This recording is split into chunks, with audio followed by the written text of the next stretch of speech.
In 2004, about 16% of girls and 18.2% of boys in public schooling were considered obese.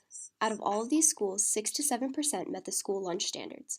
In 2004, Congress made the Farm Bill permanent in elementary schools that provided them with the high-quality produce from local farmers. The Farm to School and school gardens provided the high-quality local produce, but also promoted locally based agriculture and often directly connected the farmers and students. School gardens were offering learning opportunities for students to gain skills regarding food systems and connections between food and the environment. It promoted healthy eating, like the fruits and vegetables. As well, it linked to school's academic curriculum, such as biology and nutrition, to the garden. The Child's Nutrition and WIC Reauthorization Act was made when federal legislation passed a law making federally funded school meal program to develop and implement wellness policies such as goals for physical activity. Goals were set to meet nutrition, physical education, and other school activities. Guidelines were set for all foods available on school campus. Guidelines for reimbursable meals will not be less restrictive than regulations. Implementation of the local wellness policy and designation of the responsible person. Everyone agrees on a food wellness policy, and between this time there is really nothing done, and obesity rates still increased. In 2010, President Obama passed the Healthy, Hunger-Free Kids Act, expanded the after-school meal program to all 50 states, enhanced the nutritional quality of food served in school-based and preschool settings. It made competitive foods offered or sold into schools more nutritional.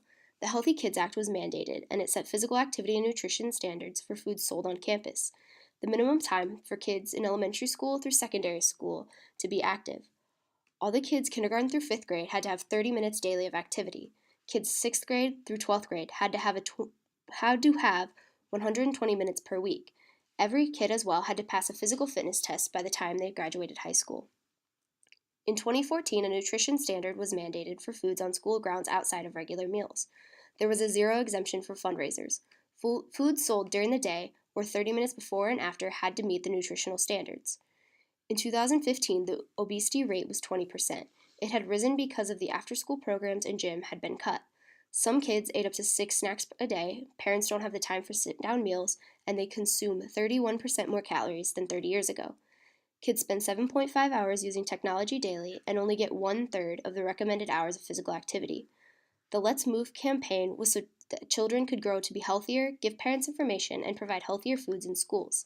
Some people disliked it because it was more political than actually making children healthier, and it was very expensive for the schools to serve healthier foods.